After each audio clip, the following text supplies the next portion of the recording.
በስመ አብ ወወልድ ወመንፈስ ቅዱስ አሐዱ አምላክ አሜን። እንዴት አመሻችሁ? በምህረት በጸጋው የደገፈን ይህን ጊዜና ሰዓት ለጥቅማችን የሰጠን አምላካችን በጌታችንና በመድኃኒታችን በኢየሱስ ክርስቶስ ስም የተመሰገነ ይሁን።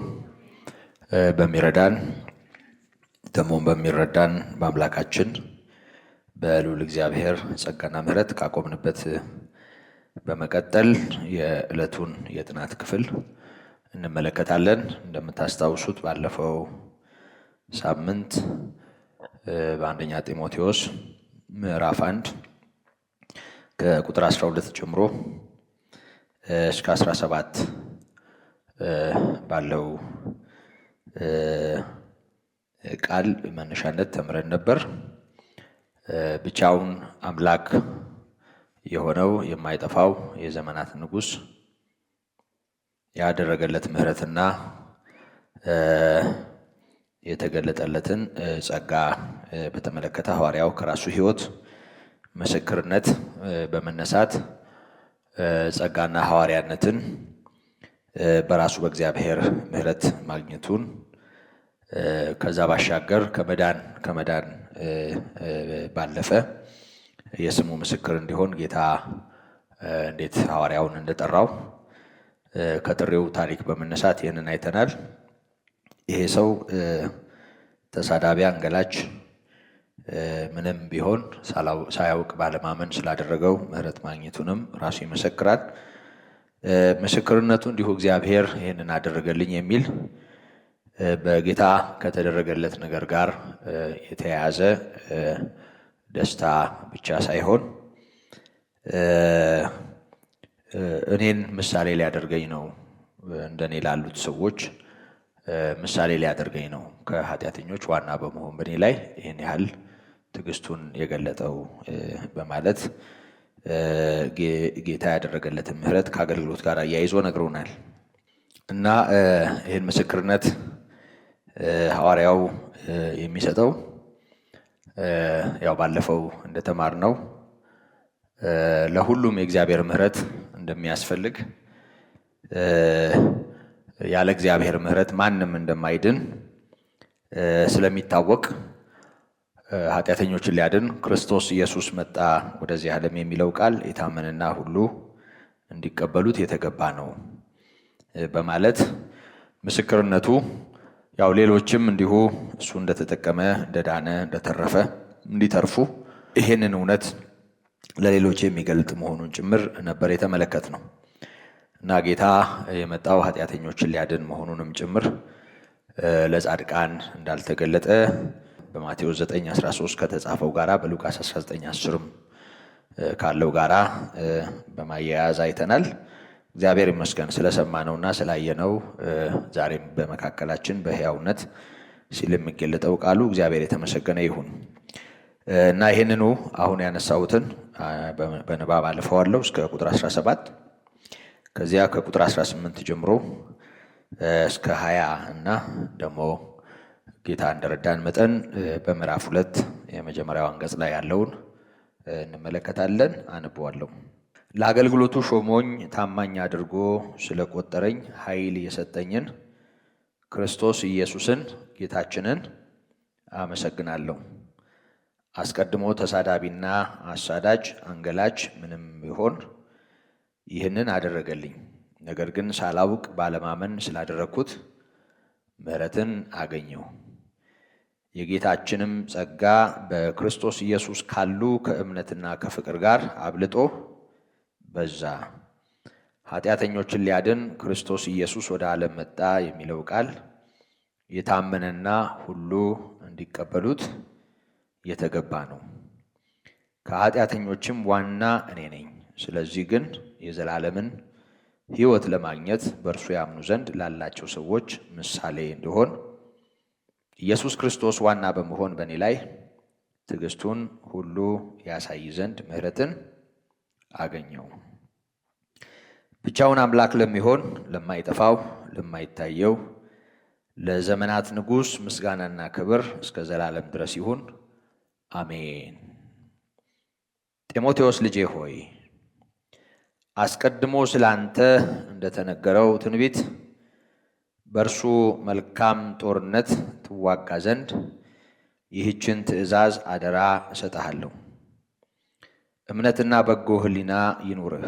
አንዳንዶች ሕሊናን ጥለው መርከብ አለመሪ እንደሚጠፋ በእምነት ነገር ጠፍተዋልና ከነዚያም እንዳይሳደቡ ይማሩ ዘንድ ለሰይጣን አሳልፌ የሰጠኋቸው ሄሜኔዎስና እስክንድሮስ ናቸው ይላል። እግዚአብሔር ይመስገን። ሁልጊዜም ቢሆን በየስፍራ የእውቀቱን ሽታ በእኛ የሚገልጥ አምላካችንም አባታችንም የሆነ እግዚአብሔር በቃሉ በኩል ወደ ሕይወታችን ዛሬም እንዲሁ ባስለመደን ምሕረት እንደሚመጣ ስለምናምን ከወዲሁ እናመሰግነዋለን። ይህን ሁሉ ለሚያደርግ ብቻውን አምላክ ለሚሆን ለማይጠፋው ለማይታየው ለዘመናት ንጉሥ ምስጋናና ክብር ይሁን፣ አሜን ይላል። እስከ መቼ? እስከ ዘላለም። እግዚአብሔር ይመስገን። እግዚአብሔር ብቻውን አምላክ ነው። ብቻውን አምላክ ነው ማለት ብቻውን ገዢ ነው፣ የሁሉ የበላይ ነው፣ አቻ የለውም። ያው ተደራጅቶ አያስተዳድርም። መላእክትም ቢሆኑ በግዛቱ ስር የሚኖሩ ፈቃዱን የሚፈጽሙ አገልጋዮቹ ናቸው። በእግዚአብሔር ምሕረት የእግዚአብሔር የሆነው ፍጥረት ጠቅላላ የሚገዛለት እግዚአብሔር ያለ አቻ የሚመለክ ብቻውን አምላክ ነው። ስንናገረው ቃል ነው፣ ፊደል ነው፣ እንግዳ አይደለም ለብዙዎቻችን።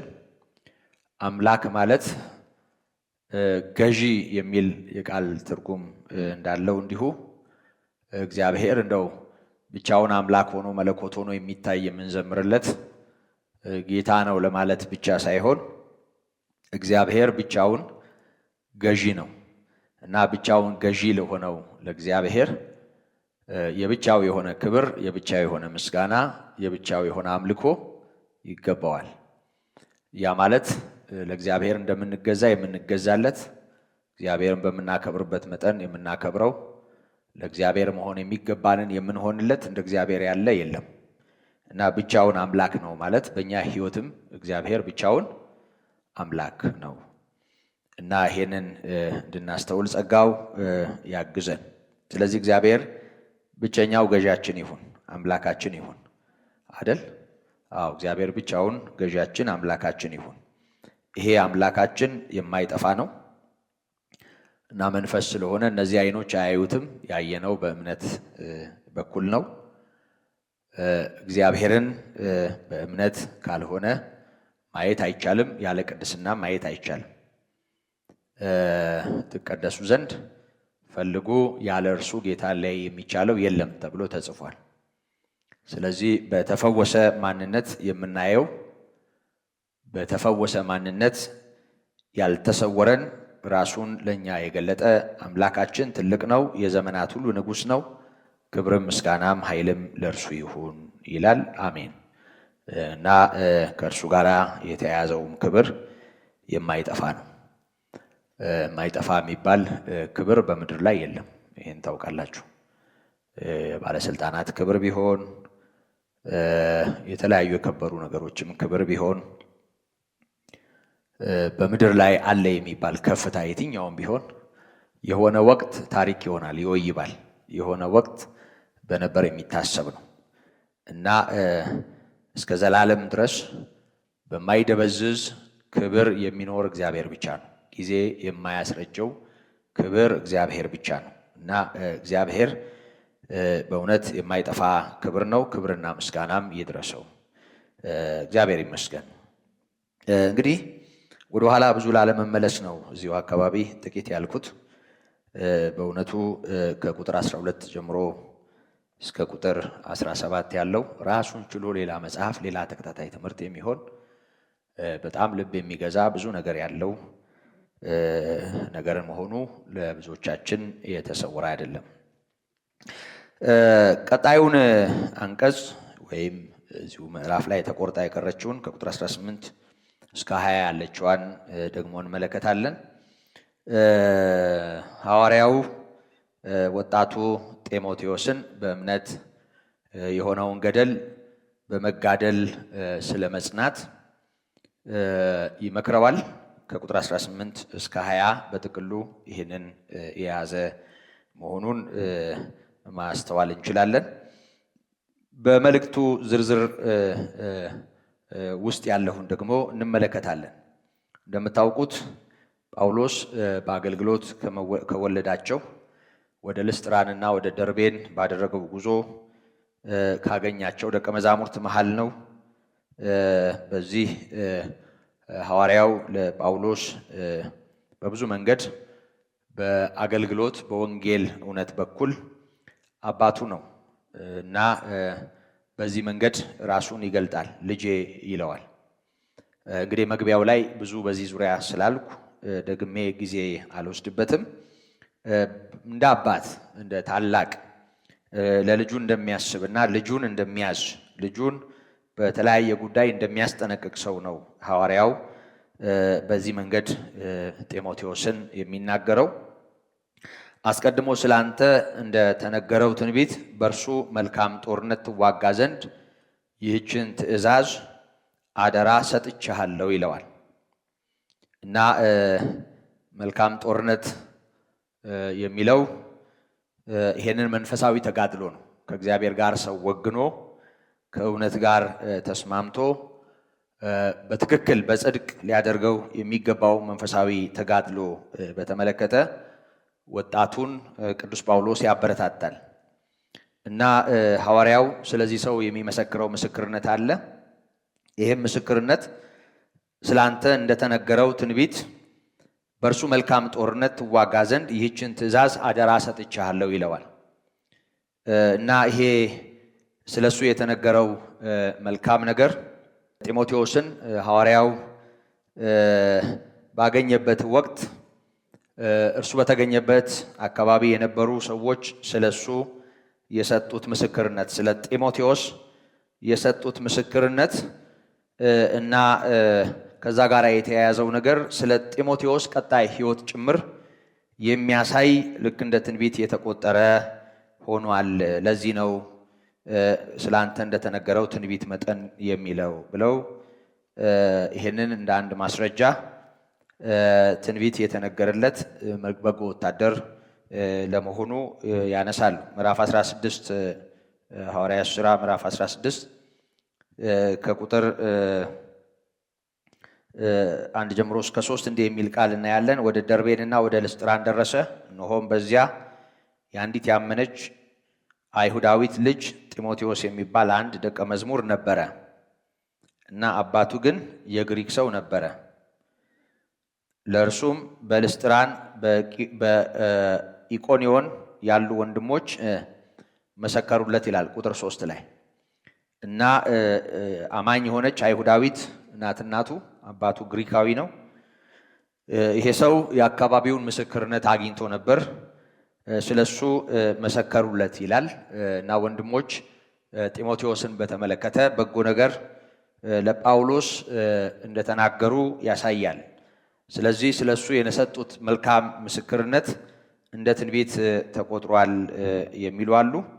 ከዛ ባሻገር ያው እንደሚታወቀው በመጀመሪያዊቱ ቤተክርስቲያን በተለይ በሐዋርያት ሥራ ምዕራፍ 13 ላይ እንደምናይ የአዲስ ኪዳን ነቢያት ነበሩ ከሐዋርያት ጋር አብረው የሚያገለግሉ። እዛው ላይ እንዲህ ባለ ሁኔታ በስም ተጠቅሰዋል። እነዚህ ነቢያትና ሐዋርያት በአንድ ላይ ይጸልዩም እንደነበረ፣ በተለይ ደግሞ በርናባስና ጳውሎስን ለአገልግሎት መንፈስ ቅዱስ እንዲለዩለት ማዘዙን በተመለከተ እንዲህ ባለ ሁኔታ በመካከላቸው ለጠራኋቸው ሥራ ለዩልኝ ብሎ መገለጡን እናነባለን። ከዚህ ጋር ተያይዞ ነቢያትና ሐዋርያት እንዲህ ባለ ሁኔታ አገልግሎትና የአገልግሎት አደራን በተመለከተ በትንቢት መንፈስ ይቀባበሉ እንደነበረ እናያለን። እና ከዚህ ጋር በተያያዥነት ስንመለከተው ጳውሎስ እዚህ ጋር ስለ ጢሞቴዎስ የተናገረውን ነገር በተለይ በአንደኛ ጢሞቴዎስ ምዕራፍ 4 ቁጥር 14 ላይ ከሽማግሌዎች እጅ መጫን ጋራ በትንቢት የተሰጠህን በአንተ ያለውን የጸጋ ስጦታ ቸል አትበል ይለዋል። እና በትንቢት በሽማግሌዎች አንብሮተ እድ ወይም እጅ መጫን የተሰጠህን አደራ ያው ቸል አትበል ይለዋል። እና ጳውሎስ ይሄንን ከመናገሩ ጋር ተያይዞ እንግዲህ እነዚህን ሁሉ ነገሮች ስለ ጢሞቴዎስ በጎ ነገር እንድናስብ ወይም ደግሞ የተነገረ ትንቢት መኖሩን እንድናስብ ይጋብዛል። እንግዲህ በዚህ ክፍል እንደምናየው ስላንተ እንደተነገረው ትንቢት በእርሱ መልካም ጦርነት ትዋጋ ዘንድ ይህችን ትእዛዝ አደራ እሰጥሃለሁ ይለዋል። እንግዲህ የተነገረለት ትንቢት መኖሩን እናያለን። እንግዲህ በአገልግሎት ውስጥ በቀጣይ የቤተክርስቲያን ሕይወት ውስጥ ያለውን ኃላፊነትና ድርሻ የሚያሳይ ነገር መነገሩን የሚያሳይ ጽሑፍ ነው። እንግዲህ በዝርዝር ስላልተጻፈ እንዲህ ተብሎለት ነበር ማለት አንችልም። ግን በጥቅሉ መልካም ጦርነትንና በቤተክርስቲያን ውስጥ ያለውን አደራ ተሸክሞ በመጓዝ ጉዳይ የተነገረ ነገር መኖሩን ያሳያል። ይሄን ካለ በኋላ እንግዲህ እንደተነገረው ትንቢት መልካም ጦርነትን ትዋጋ ዘንድ ይህችን ትእዛዝ አደራ ሰጥቻለሁ ይለዋል። መልካም በሆነው ተጋድሎ በቤተ ክርስቲያን በኃላፊነት እንዲቀመጥና እንዲሰራ ይሄንን አደራ ጳውሎስ ለዚህ አገልጋይ ሲሰጥ እናያለን። ምናልባት ይሄ ጦርነት ከምን ጋር ይያያዛል የሚል የህሊና ጥያቄ ይኖረናል። በቀጣዩ ቁጥር የተገለጠ ነው። ከዛም ባሻገር ደግሞ በምዕራፍ 1 ቁጥር 3 ላይ ወደ መቄዶንያ በሄድኩ ጊዜ አንዳንዶች ልዩ ትምህርት እንዳያስተምሩና ወደ ተረት መጨረሻም ወደ ሌለው ወደ ትውልዶች ታሪክ እንዳያደምጡ ልታዛቸው በኤፌሶን ትቀመጥ ዘንድ ለመንኩ ይለዋል። እንደነዚህ ያሉ ነገሮች ክርክርን ያመጣሉ ይላል። እንግዲህ ተረታ ተረት የመጀመሪያዋ ቤተክርስቲያን ፈተና ነበር። ከአይሁድ በመጡ እንደው ጠርዝ በሌላቸው ትረካዎች፣ ማረጋገጫ በሌላቸው ትረካዎች ቤተክርስቲያን የምትቸገር እንደነበረ ንግግሩ ያሳየናል። ይሄ ትረካ እንደው ዝም ብሎ በቃል የሚተላለፍ ትረካ መሆኑ ወይም ደግሞ ሌጀንድ ሆኖ መነገሩ ብቻም ሳይሆን ምንም ሚዛን ስለሌለው መለኪያ ስለሌለው ይሄንን ለክቶ ልክ ነው ልክ አይደለም ለማለት ዝም ብሎ የሚነገር ወሬ ስለሆነ በቅዱሳን መካከል ክርክርን ያመጣል። ከዚህ በፊት እንዳየነው ጭቅጭቅ ወይም አለመግባባትን ይፈጥራል። ይሄ ደግሞ ለክርስትና እጅግ አደገኛ ነው። ብዙዎችን ያፈርሳል። ብዙ ሰዎች ጉንጭ አልፋ በሆነ ክርክር ምክንያት በክርስትና ውስጥ ያለውን የክርስቶስን እውነት እንዳይረዱ እንደሚሆኑና እንደሚቸገሩ ይታወቃል። ከዚህ የተነሳ ክርክርን የሚያመጡ ልክ ያልሆኑ ትምህርቶች አሉ። በአቋም እነዚህን ነገሮች እንዲገታ ነግሮታል። እንደዚህ አይነቱ ነገር በእምነት ላለ ለእግዚአብሔር መጋቢነት የሚጠቅሙ አይደሉም ይላል። ምንም አማኙን የሚያንጽ ወይም ደግሞ እግዚአብሔርን በመምሰል የሚገኘውን ጽድቅ የሚያሳይ ስለማይሆን ጉዳት እንዳለው ከዚህ በፊት መናገሩን እናያለን። ከዛ ባሻገር በስም እዚህ ጋር ሰዎች ከመጠቀሳቸው ጋር ተያይዞ እነዚህ በስም የተጠቀሱ ሰዎች ለሐዋርያው አገልግሎት ለቤተ ክርስቲያንም አጠቃላይ ጤንነት እንቅፋት እንደሆኑ ይናገራል። በእርግጥ በዚህ ክፍል ተሳዳቢነታቸው ለፍላፊነታቸው ነው በግልጽ የተቀመጠው። በሁለተኛ መልእክቱ ምዕራፍ 2 ላይ የነዚህ ሰዎች ትምህርት እንዴት አደገኛ እንደነበረም ጭምር ይናገራል። እነዚህ ሰዎች በእምነት ነገር ብዙዎችን ከመስመር የሚያወጣ ልክ ያልሆነ ነገር ያላቸው ህሊና ቢሶች እንደሆኑ ይናገራል። ህሊናን ጥለው ስለሚል ያው ህሊና ቢስ ብላቸው አልሰደብኳቸውም አይደል? ያው በሌላ ቋንቋ ህሊናን የጣለ ማለት ነው ህሊና ቢስ እና እነዚህ ሰዎችን ጭምርና እንደነዚህ አይነት ሰዎችን በአቋም እንዲገታ ጭምር እየተናገረው ነው። እና እንደዚህ ይላል፣ እምነትና በጎ ህሊና ይኑርህ ይላል። አንዳንዶች ህሊናን ጥለው መርከብ አለመሪ እንደሚጠፋ በእምነት ነገር ጠፍተዋል ይላል። እንደነዚያ እንዳይሳደቡ ይማሩ ዘንድ ለሰይጣን አሳልፌ የሰጠኋቸው ሄሜኔዎስና እስክንድሮስ ናቸው ይላል። እና እነዚህ ሰዎች በቤተ ክርስቲያን ውስጥ አሁን እዚህ ጋር በተጠቀሰው መጠን ስናነሳ ተሳዳቢ እንደሆኑና ስድብን በሌሎች ሰዎች ሕይወትም የማለማመድ ጥፋት ያለባቸው ሰዎች እንደሚሆኑ እናያለን። እነዚህ ሄሜኔዎስና እስክንድሮስ የሚባሉት በሁለተኛ መልእክት ላይ እንደተጠቀሰ በተለይ እዚህ እንደ አንደኛ መልእክቱ አይደለም፣ ክፋታቸው አድጎ በመጀመሪያ መልእክቱ እንደዚህ እንዲማሩ እዘዛቸው ወይም ደግሞ ለሰይጣን አሳልፌ ሰጥቻቸዋለሁና እንደነሱ አይነት ትምህርት የሚማሩ ሰዎች በመካከል እንዳይኖሩ በእምነት ተጋደል ይለዋል እዚህኛው መልእክት ላይ። ቀጣዩ መልእክት ላይ ግን የነዚህ ሰዎች ትምህርት በጣም መሰረታዊ በሆነ ጉዳይ ብዙዎችን የሚያስት ሆኖ መገኘቱን ሐዋርያው ይጠቁማል። ያም ደግሞ ከትንሣኤ ጋር የተያያዘ የተለየም ነገር እንዳላቸው ያመለክታል። በሁለተኛ መልእክቱ ላይ ወደዛ ከመሄዳችን በፊት ሐዋርያው እንደ ወታደር ሆኖ እነዚህን ሰዎች ለመግታት ሁለት ነገር እንደሚያስፈልገው በዚህ አንቀጽ ላይ እንመለከታለን። አንደኛው እምነትና በጎ ሕሊና ነው። ይሄ ከራሱ መንፈሳዊ ጤንነት ጋር የሚገናኝ ምክር ነው። እምነት እና በጎ ሕሊና ይኑርህ። የስተት ትምህርት፣ ክርክር፣ ጭቅጭቅ፣ የትውልዶች ታሪክ በዋናነት በቤተ ክርስቲያን ውስጥ እንደ እንክርዳድ የሚዘራው ለምንድን ነው? ሰዎች እምነት እንዳይኖራቸው ወይም ደግሞ በእምነት የሆነን ነገር እንዲያጡ እና በክርክር የተሞላ በፊደል የተሞላ እንደ ኖስቲሶች ከእውቀት ጋር በተያያዙ ፍልስፍናዎች የተሞላ እንዲሆን የቤተ ክርስቲያን ሕይወት መሆኑ ቀርቶ እውቀትና ፊደል እንዲሆን የማድረግ አደገኛ ነገር በቤተ ክርስቲያን ውስጥ ይዘራ ነበር። እንግዲህ ከዚህ በፊት አንደኛ ዮሐንስ መልእክትን ስናጠና እንዳየነው የኖስቲሶች ትምህርት በዋናነት ትልቁ ችግሩ ይሄ ነበር። ልክ እንደዚህ ሁሉ ይሄንን ለመዋጋት የመጀመሪያ ደረጃ እምነት፣ በጎ ሕሊና ያለህ ሁን ነው እያለ ያለው። በመሰረቱ ራሳችንን ጥለን የምናተርፈው ራሳችንን ትተን የምንጠቅመው የለም። በመንፈሳዊ ሕይወት ውስጥ በመጀመሪያ ማስተዋል መቻል ያለበት የኛ መንፈሳዊ ጤንነት ነው። ይሄንን በደንብ ማስተዋል ያስፈልጋል። አንዳንዱ ሰው ጭቃ ላይ ሆኖ በጣም የጨቀየ ነገር ውስጥ ሆኖ የወደቀ ነገር ውስጥ ሆኖ ነው ሌላውን ለመርዳትና ሌላውን ለማረቅ ሲታገል የምናየው። እንደሱ አይነት ነገር ያው ተያይዞ አብሮ ለመንከባለልና ለመጨቀየት ካልሆነ በቀር ብዙ አይጠቅምም። ይሄንን በደንብ ማስተዋል ያስፈልጋል። ጳውሎስ በዚሁ በአንደኛ መልእክቱ ቅድም ባነሳሁት በተለይ ምዕራፍ 4 ከቁጥር 11 ጀምሮ እስከ ቁጥር 16 ወጣቱን በመከረበት ምክር ውስጥ ይሄንን የሚያስገነዝብ ነገር ይናገራል። ይህን እዘዝና አስተምር፣ በቃልና በኑሮ በፍቅር በእምነት በንጽህና ለሚያምኑቱ ምሳሌ ሁን እንጂ ማንም ታናሽነትህን አይናቀው ይላል። እንግዲህ ታናሽነትህን አይናቀው ከማያስንቅ ከሚያስከብር ጤናማ ነገር ጋር እንደሚገናኝ በግልጽ ያሳያል።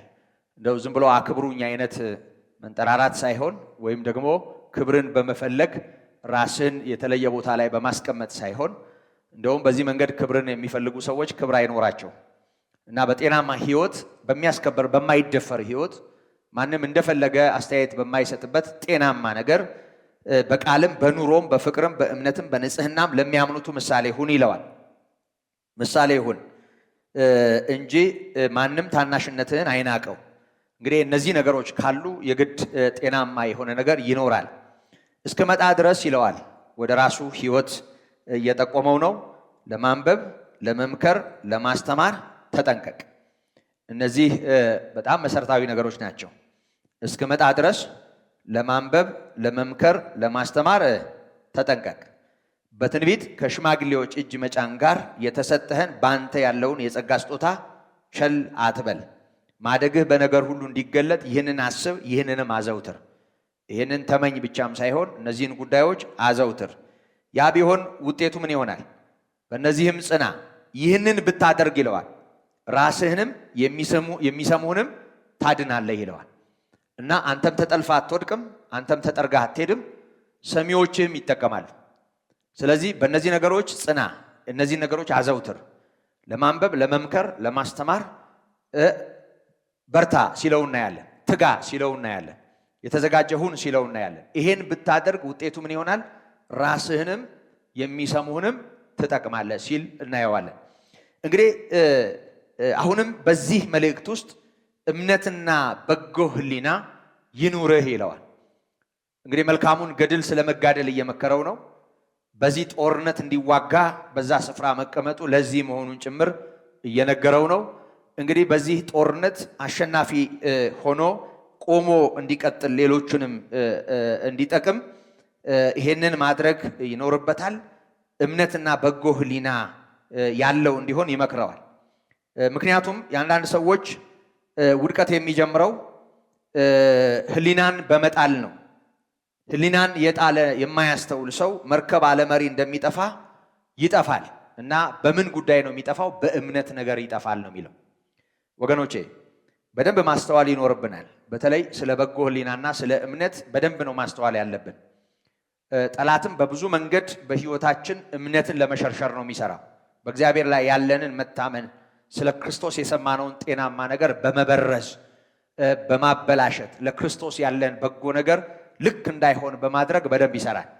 ደጋግሜ የማነሳው አንድ ጥቅስ አለ፣ ታስታውሳላችሁ። በሁለተኛ ቆሮንቶስ ምዕራፍ 11 ቁጥር 3 ላይ ሐዋርያው እንዲህ ይላል፣ በክርስቶስ ቅናት እቀናላችኋለሁ፣ እናንተን እንደ አንዲት ንጽሕት ድንግል ለክርስቶስ አጭቻችኋለሁና ካለ በኋላ እባብ በተንኮሉ ሔዋንን እንዳሳታት ሐሳባችሁ ተበላሽቶ ለክርስቶስ ከሚሆን ቅንነት እንዳትወጡ ብዬ እፈራለሁ ይላል።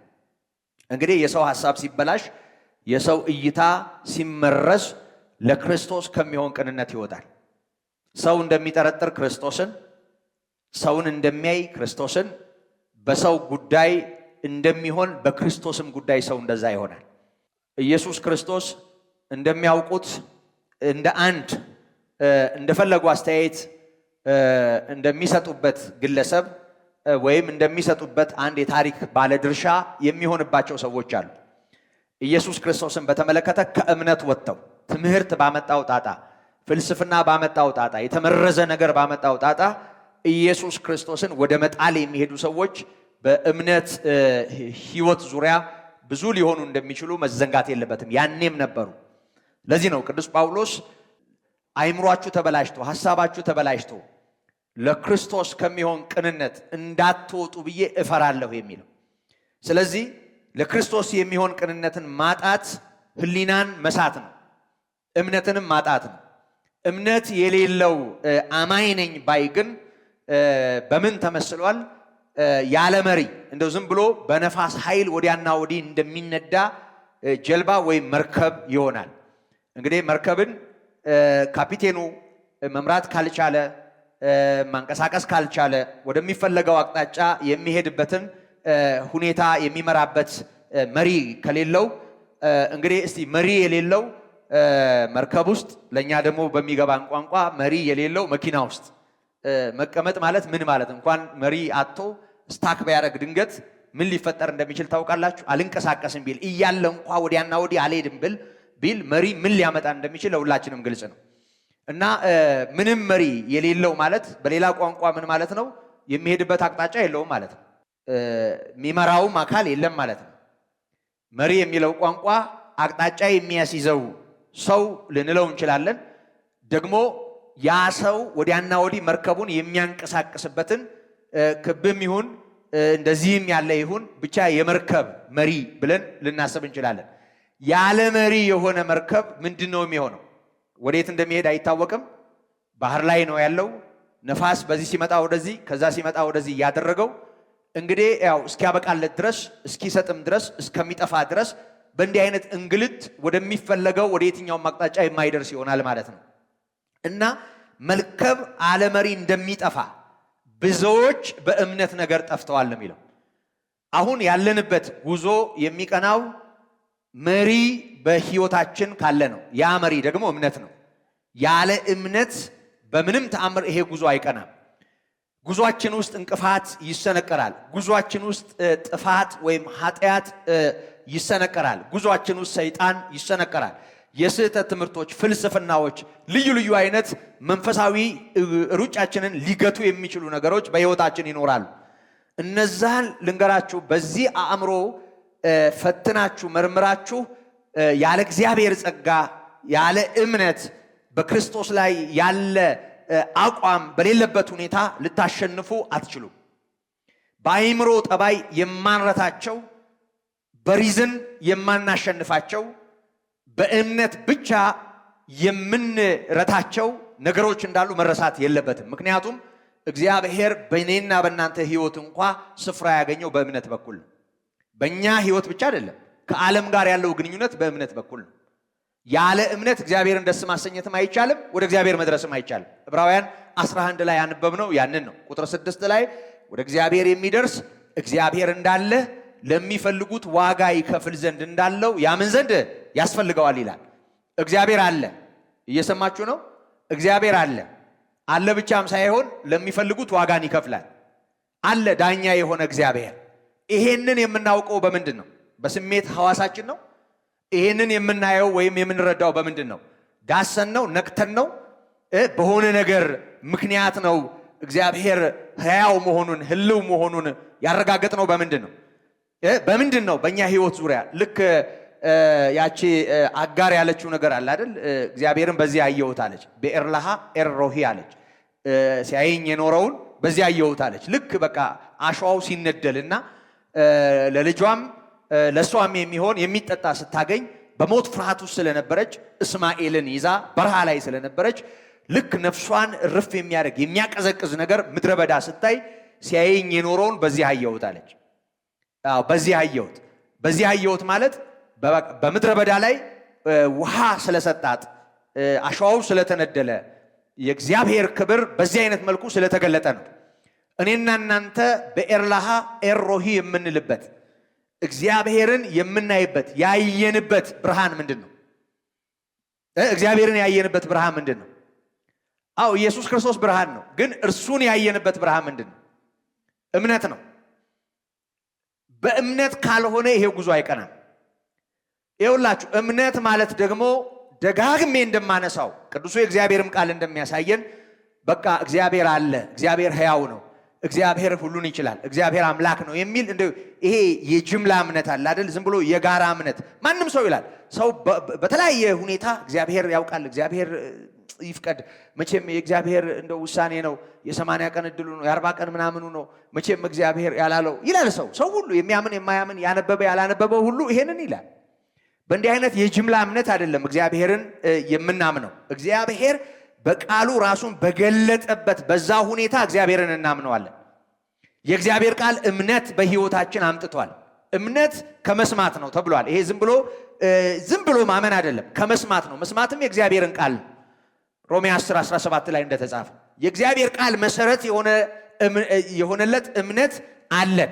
ምን ማለት ነው? እግዚአብሔርን በእምነት በኩል ነው የምናውቀው። ያለ እምነት እግዚአብሔርን ማወቅም ደስ ማሰኘትም አይቻልም። በምን ምክንያት? ለምን?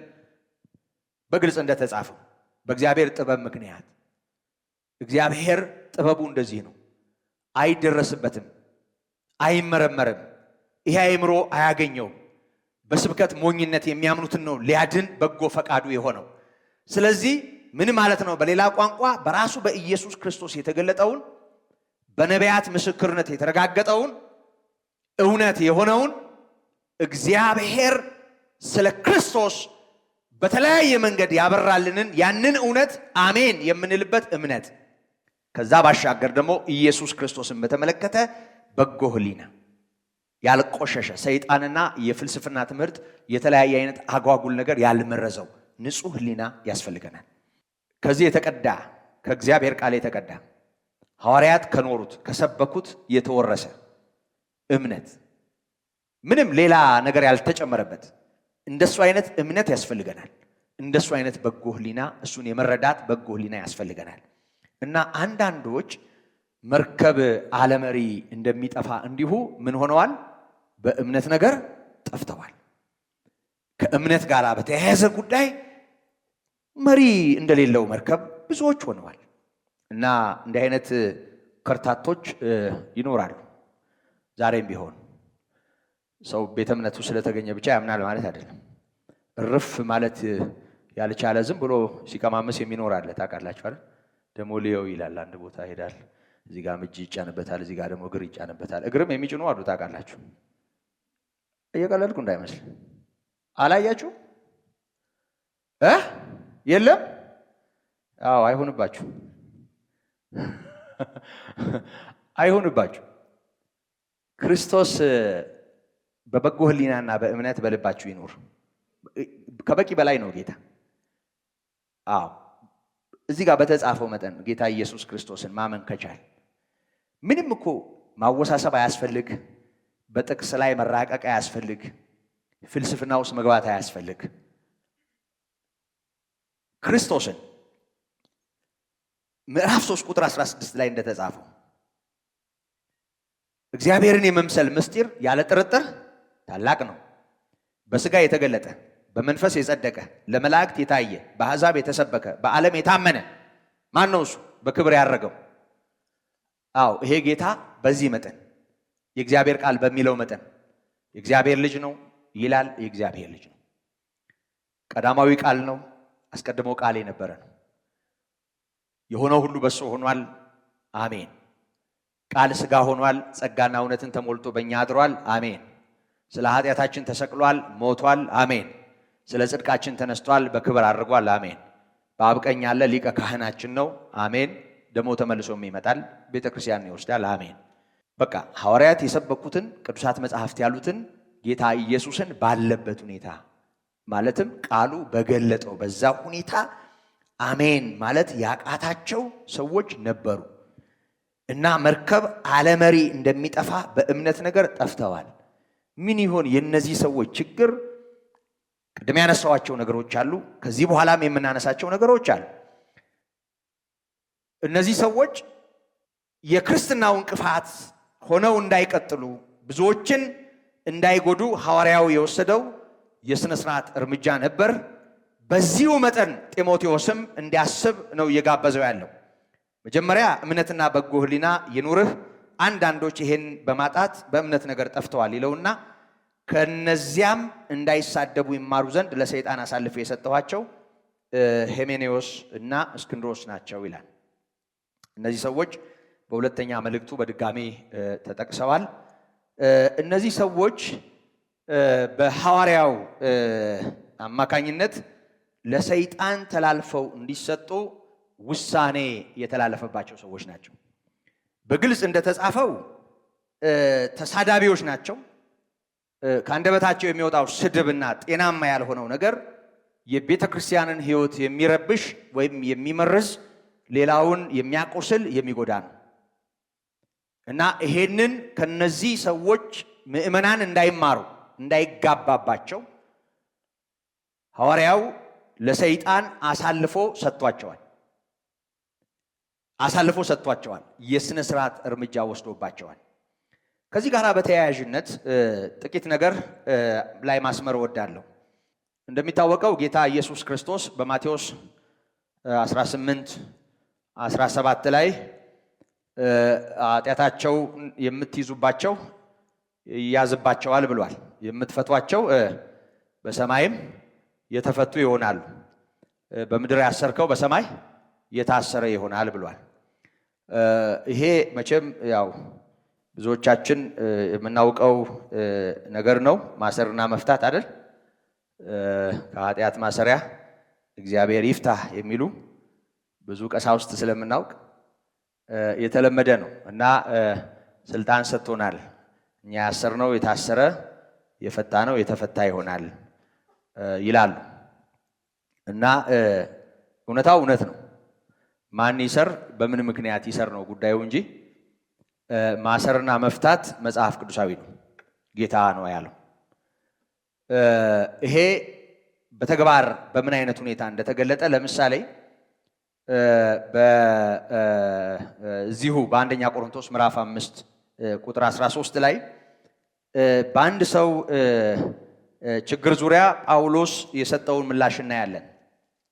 ይሄ ሰው በቆሮንቶስ ቤተክርስቲያን የሚኖር ክርስቲያን የሆነ ይመስላል። ያው በመካከላቸው ስላለና ጸሐፊው በአሕዛብ እንኳ የሌለ በእናንተ ዘንድ አለ ብሎ ስለሚገልጠው ስለዚህ በአሕዛብ ዘንድ እንኳ የሌለ የሚለው እንግዲህ ካመኑት ጋራ የተደመረ አብሮ ያለ አንድ ልክ ያልሆነ ሴሰኛ የሆነ ሰው በቆሮንቶስ ቤተክርስቲያን ውስጥ እንደነበረ ይናገራል። በአጭር ቃል በእናንተ መካከል ዝሙት እንዳለ ይወራል። የዚያም አይነት ዝሙት በአሕዛብ እንኳ የማይገኝ ነው ይላል። የዚህ ሰውዬ ችግር ምንድነው? የአባቱን ሚስት ያገባ ሰው በመካከላችሁ ይኖራል ይላል። ምን ማለት ነው? እንግዲህ የእንጀራ እናቱን እንዲሁ በዝሙት የሚያገኝ አንድ ሰው በመካከላቸው እንዳለ ሰምቷል ሐዋርያው። እናንተም ታበያችኋል ይላቸዋል። ብዙ ልክ ያልሆነ ነገር በመካከላቸው አለ። ስለዚህ ጉዳይ ማዘን ይገባችሁ ነበር፣ መተከዝ ይገባችሁ ነበር። እንዲህ አይነት ነገር ያለባቸው ሰዎች ደግሞ ከመካከላችሁ ሊወገዱ ይገባ ነበር ነው የሚለው። ከመካከላችሁ ሊወገድ ይገባ ነበር ነው የሚለው። የሆነ ሆኖ ግን ይሄ አልሆነም እና ሐዋርያው በመንፈስ ቅዱስ ሆኖ በዚህ ሰው ላይ ይወስናል፣ ውሳኔውን ያስቀምጣል። እንደው ባላመኑትና ልክ ባልሆኑት ዘንድ ራሱ እግዚአብሔር ይፍረድ፣ ለእግዚአብሔር ተውት። ባመኑት መካከል ግን እናንተ ልትፈርዱ ይገባል። እንዲህ አይነቱ ሰው ነፍሱ በጌታ ቀን እንድትድን ከእናንተ መካከል ወጥቶ ለሰይጣን ተላልፎ እንዲሰጥ እኔ ፈርጃለሁ ይላል እና ውሳኔውን በእንዲህ አይነት መልኩ ያስቀምጣል። እኔ ብቻም ሳይሆን ከውሳኔው ጋር የእግዚአብሔር መንፈስ አብሮ ስላለ እኔና መንፈስ ቅዱስ ፈርደናል ይላል።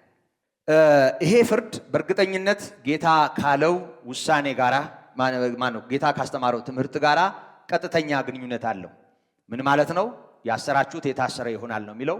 በጽድቅ በእንዲህ አይነቱ ላይ ሐዋርያው ቅዱስ ጳውሎስ የወሰነው ውሳኔ በሰማይም ውሳኔ ነው።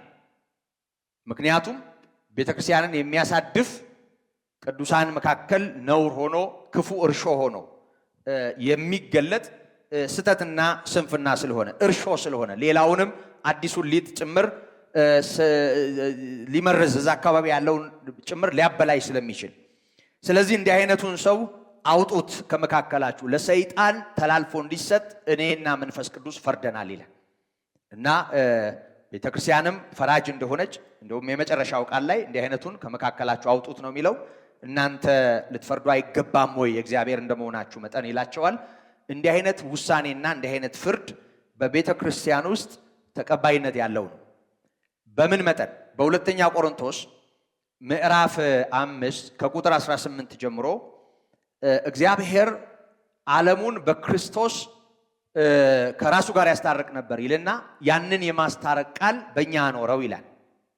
ስለዚህ ከእግዚአብሔር ጋር ታረቁ ብለን ስለ ክርስቶስ እንለምናችኋለን ይላል። እግዚአብሔር በእኛ እንደሚማለድ ወይም እንደሚለመን ወይም እንደሚማልድ ምስክሮች ነን ይላል። ምን ማለት ነው? አስቀድሞ እግዚአብሔር በክርስቶስ በኩል ዓለምን ከራሱ ጋር ያስታርቅ ነበር። አሁን ደግሞ በዚህ የማስታረቅ ቃል በኩል አሁንም ቢሆን እግዚአብሔር በእኛ በኩል ይህንኑ ይሰራል። ስለዚህ ከእግዚአብሔር ጋር ታረቁ ብለን ስለ ክርስቶስ እንለምናችኋለን ይላል። ባላመነው ዓለም ጨለማ ውስጥ በሚኖረው ዓለምና በእግዚአብሔር መካከል በምድር ላይ ቤተክርስቲያን ያላትን ስልጣን ነው የሚያሳየው። በዚህ የማስታረቅ ቃል በኩል በቃሉ እውነት በኩል ሰዎች ወደ እውነት እንዲመጡ ቤተክርስቲያን ሙሉ ባለስልጣን ናት። ስለዚህ ይሄ የምናገለግለው አገልግሎት የማስታረቅ አገልግሎት ነው። ሰው ከእግዚአብሔር ጋር እንዲታረቅ፣ ንስሐ እንዲገባ፣ በክርስቶስ ደም እንዲታጠብ እግዚአብሔር አሁን ይሰራል በቃሉ በኩል በእኛ አገልግሎት በኩል እያለ ነው። ልክ በዛው መጠን ሰዎችን በወንጌል እውነት ወደዚህ ህብረት እንደሚሰበስብ እንደሚጠራ እንዲሁ ይሄን ስልጣን በሰጣት ቤተክርስቲያን በኩል ልክ ያልሆኑ ሰዎችን የማገድ ወይም ደግሞ የመለየት ወይም ደግሞ የማውገዝ በተለመደው ቋንቋ ስልጣን አላት። ሐዋርያው ይሄን ስልጣኑን ነው የሚጠቀመው። እንደውም ምዕራፍ 5 ላይ ሲያስር የምናየው ሁለተኛ መልእክቱ ምዕራፍ 2 ላይ ሲፈታው እናያለን አይደል? ያኔ ስለነገርኳችሁ ስለዛ ሰው ከዛ ሰው ጋር ፍቅር እንድታጸኑ መክራችኋለሁ። ምክንያቱም ያለ መጠን በማዘን ምክንያት እንዳይጠፋ የሰይጣንን ሐሳብ አንስተውምና ያንን ሰው እንደገና ተቀበሉ ሲል እናያለን። ሰውየው በስጋ ድካም ወድቋል። ቤተክርስቲያንን በሚያሳድፍ ነገር ወድቋል። ልክ ባልሆነ ነገር ወድቋል። ደግሞ ወደ አለማመን ወስዶት ጨርሶ ከመንፈሳዊ ነገር እንዳያወጣው ያንን ሰው ተቀበሉ ሲል እናያለን። አሁን በመጀመሪያው ውግዘቱ ወይም በመጀመሪያው መልእክቱ ላይ ለሰይጣን አሳልፌ ሰጠሁት ሲል ምን ማለቱ ነው? ለሰይጣን አሳልፎ መስጠት ማለት እግዚአብሔር ልጆቹን ከሚመግብበት በልዩ ልዩ ጸጋ ቅዱሳንን ከሚደግፍበት ጉባኤ እንዲወጣ መለየቱ ለሰይጣን አሳልፎ መስጠት ነው። በደንብ አስተውሉ ወገኖቼ። አሁን ያለንበት ህብረት አለ አይደል? ይሄ መንፈሳዊ ህብረት። ለምሳሌ ብዙዎቻችን ባለመብት ነን። ብንመጣ ብንቀር እንኖር ባንኖር አይደል?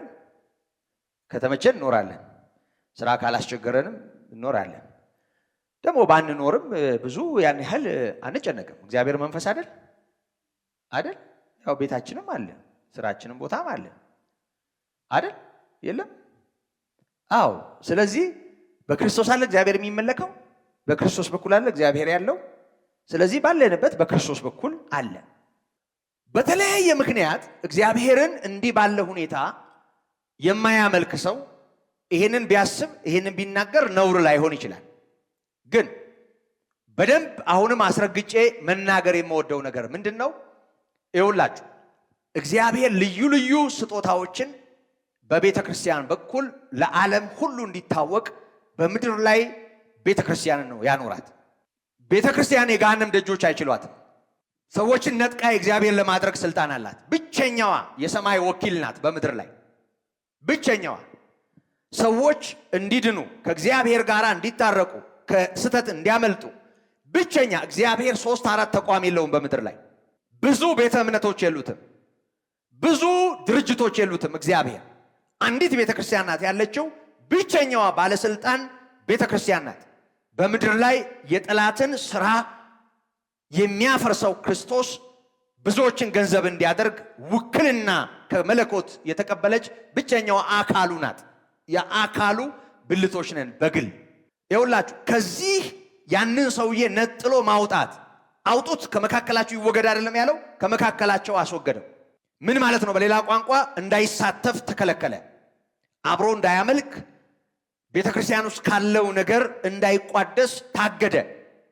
ይሄንን እግድ ነው ለጠላት አሳልፌ ሰጠኋቸው የሚለው።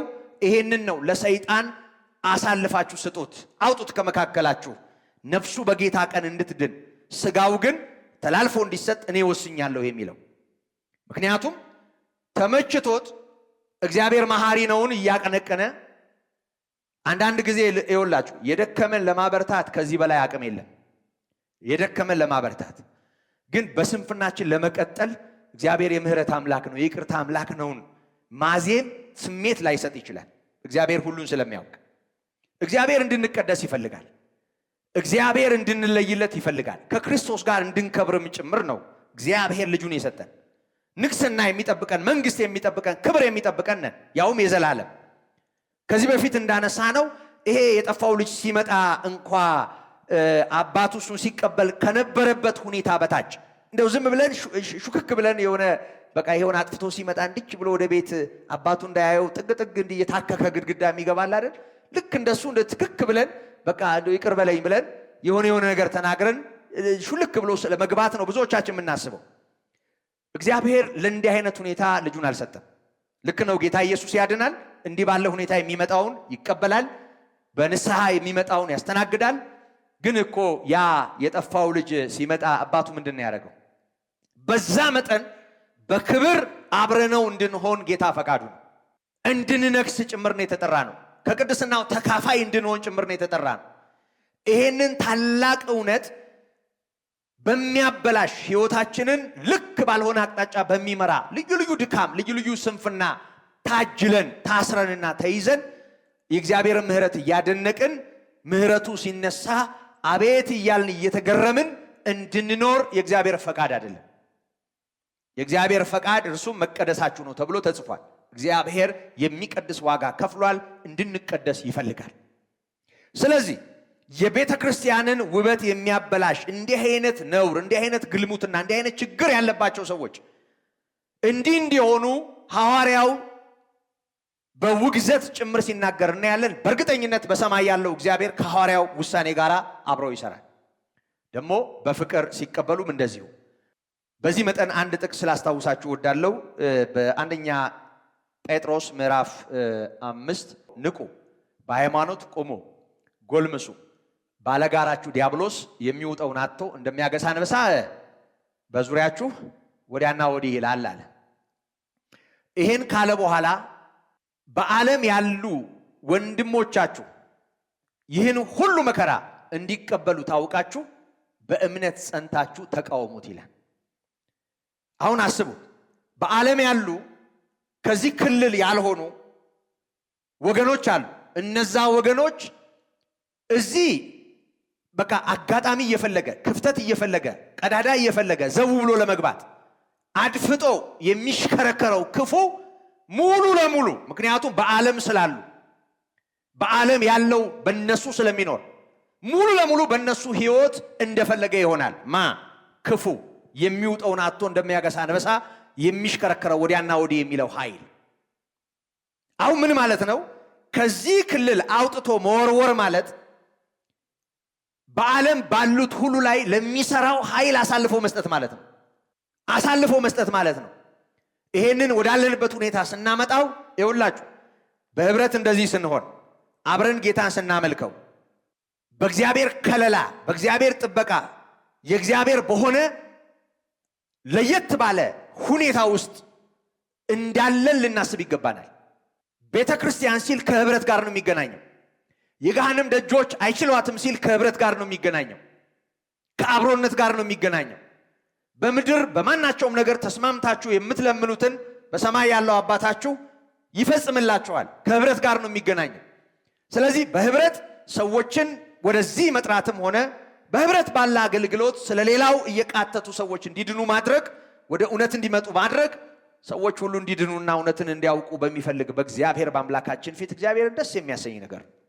ከዚህ መነጠል ደግሞ ሰዎችን ለዲያብሎስ አሳልፎ መስጠት ነው። ከመንፈሳዊ ነገር በራቃችሁ ቁጥር ለመዛግ ጠላት በህይወታችሁ ብዙ እንዲሰራ በር ለመክፈት ወይም ደግሞ እድል እንዲያገኘው እድል መስጠት እንደሆነ እንዳትዘነጉ እና ሐዋርያው ይሄንን ይናገራል። እንዳይሳደቡ ይማሩ ዘንድ ለሰይጣን አሳልፌ የሰጠኋቸው ይላቸዋል። ሄሜኖስና እስክንድሮስ የሚባሉ ሰዎችን ምን አድርጓል ማለት ነው? አውግዟል። ለሰይጣን አሳልፎ ሰጥቷል። ለሰይጣን አሳልፎ ሰጥቷል። አንደኛ ቆሮንቶስ ላይ በተጻፈው መሰረት ምን አድርጓል? አስወግዷቸዋል፣ ከመካከላቸው አውጥቷል። እና እነዚህ ሁለት ሰዎች ተሳዳቢዎች እንደሆኑ፣ ለፍላፊዎች እንደሆኑ፣ አስቸጋሪ ሰዎች እንደሆኑ መልእክቱ ያሳያል። እና ቤተ ክርስቲያን እንዲህ አይነት ሰዎችን የመለየት፣ እንዲህ አይነት ሰዎችን የማውገዝ፣ እንዲህ አይነት ሰዎችን ዘወር የማድረግ መብት አላት፣ ስልጣን አላት። ይሄ መረሳት የለበትም። እና ወደፊት ይህችኛዋን ቤተ ክርስቲያን ይሄ መብቷን ትጠቀማለች። እውነት ነው። እያደግናለ መሄድ ያለብን ዝም ብለን መቼም ዕቃ ዕቃ እየተጫወትን አንሄድም። ቀልድ ስላልሆነ አይደል?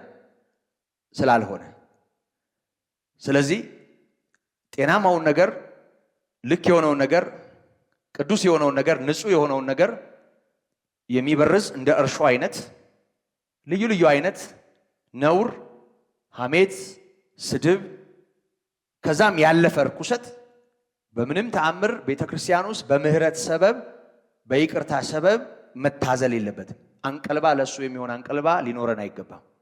መስማማት ያለብን ከእግዚአብሔር ጋር ስለሆነ ለምን መሰላችሁ? አንዳንድ ጊዜ ከወንጌሉ የሆነ መርጠን ነው የሰማነው። እንደው በእውነት በጣም አዳዲስ ሰዎች ይህን ስብከት ባይሰሙት ደስ ይለኝ ነበር። በጣም እንግዳ የሆናችሁ ሰዎች እንዳትደነግጡ። ብዙ ነገር አልፈን ነው ያው እንግዳ እንዳለ ስላየሁ ነው ስለማቅ ነው። እንዳትደነግጡ። ይሄ በጣም ደስ የሚለውን ከእግዚአብሔር ፍቅር ጋር የተያያዘውን እየተነጋገርን ያልሆነበት ተከታታይ ትምህርት የምንማርበት ጊዜ ስለሆነ እንግዳውን ሰው ማስደንገጥ የለበትም። እግዚአብሔር ፍቅር ነው ዛሬም እና በፍቅር ተጠርቶ በምህረት ተጠርቶ በይቅርታ ተጠርቶ እግዚአብሔር አስገራሚ በጎነት አድርጎለት የዳነ ሰው የእግዚአብሔር የሆነ ሰው ደግሞ ይሄንን ቢዘነጋ በጎ ሕሊና እያጣ እምነት እያጣ እየተሸረሸረ ቤተክርስቲያን ውስጥ እንደው እንደፈለገ ኖራለሁ ቢል ያቦካል፣ ሊጡን ያበላሻል፣ ሌላውን ንጹህ ነገር ይመርዛል። ስለዚህ እርኩሰት አይ መባል አለበት። የዚህ ዘመን ቤተክርስቲያን እኮ ታውቃላችሁ አይደል? ግብረ ሰዶምን የሚያህል ነገር አቻችላ የምትኖር ናት አይደል? አዎ፣ ግብረ ሰዶምን የሚያህል ነገር አቻችላ እንድትኖር የዓለም ተጽዕኖ ላይዋ ላይ ተጭኖ ባለፉት ዓመታት ወንድ ከወንድ አላጋባም ያሉ መጋቢዎች እኮ ታስረዋል። ይሄን ታውቃላችሁ አይደል? የረጅም ጊዜ ታሪክ እንዳይመስላችሁ። ቤተክርስቲያን ይሄን አትቀበልም ያሉ ቤተክርስቲያን ላይ ቆሞ ሌዝቢያንነትን ግብረ ሰዶምን ማውገዝ ነውር ነው። እንደነሱ በግልጽ አይደለም እንጂ እኛም ጋር ነውር ሳይሆን አይቀርም።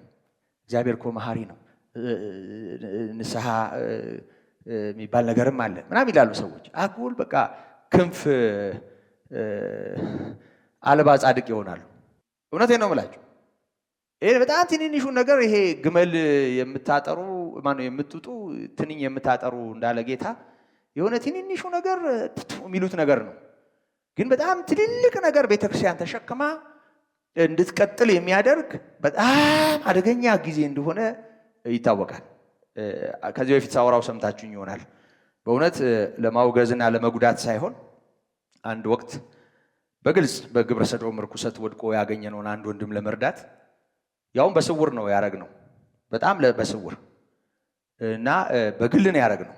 ግን በኋላ እነሱ ባሉበት በሚሰበሰቡበት ጉባኤ ላይ ፈተና መጣብን ብሎ አናውንስ አረገ እና ጉዳዩ ሌላ መልክ ይዞ እኔና አንድ ወንድም አለን እኛን በጩቤ ለማስወጋት ጭምር ሰዎች ይታገሉ ነበር።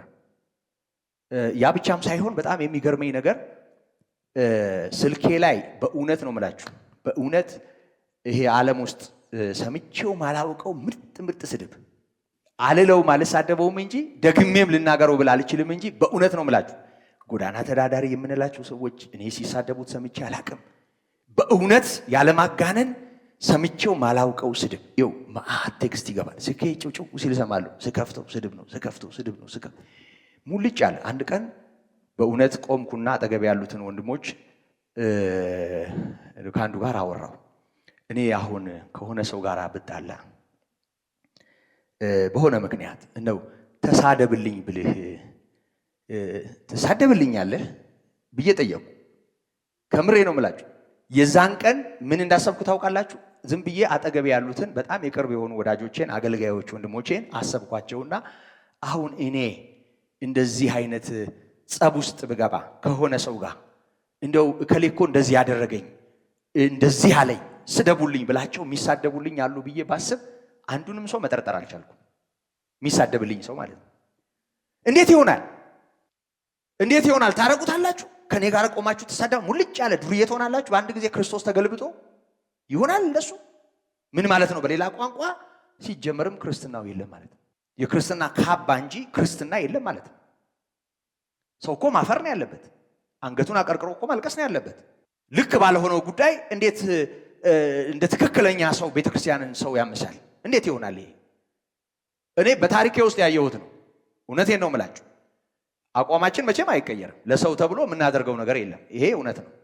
ልለው የምፈልገው ነገር ምንም እንኳ ዛሬ በዚህ መጠን እንዲህም እንዲያም እያልንና እየሆን ባይሆንም ግን ተወደደም ተጠላም እግዚአብሔር እያስተማረን ነው ያለውና አርፈህ ተቀመጥ የሚባል ተቀመጪ የምትባል ውጣ የሚባል ውጪ የምትባል ሁለተኛ እስከዚህ ቀን ድረስ እዚህ ቦታ ላይ እንዳላይሽ የምትባል እንዳላይህ የሚባል ሰው መኖር አለበት።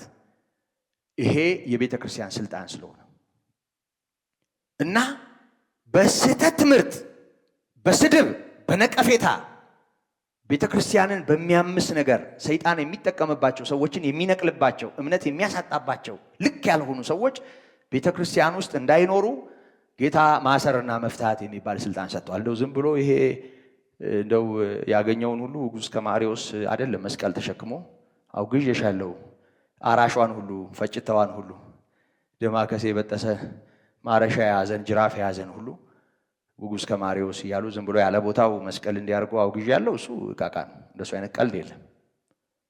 እሱ አይደለም። ግን በትክክል ከሆነ ሰው ንስሐ እንዲገባ እንዲስተካከል ቤተክርስቲያን የማዘዝ ስልጣን አላት።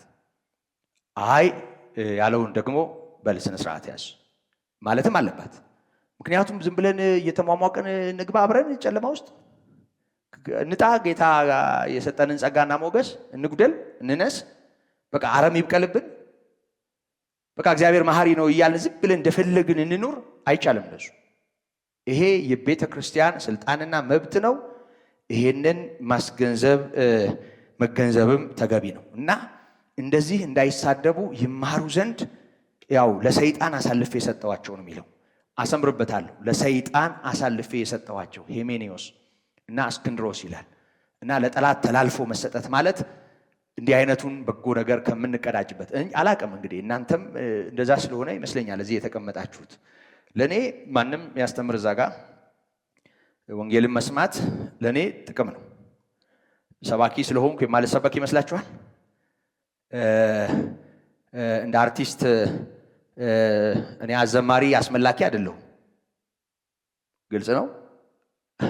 አስመላኪ የሚባል ነገር አለ። አስመላኪዎች ማለት አዘማሪ ማለት ነው።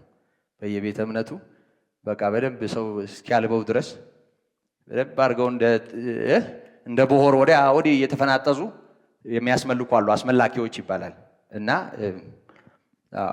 ልክ ነው ስህተት ነው ምናምን እያልኩ ሌላ ሚዛን እያወጣሁ አይደለም። ግን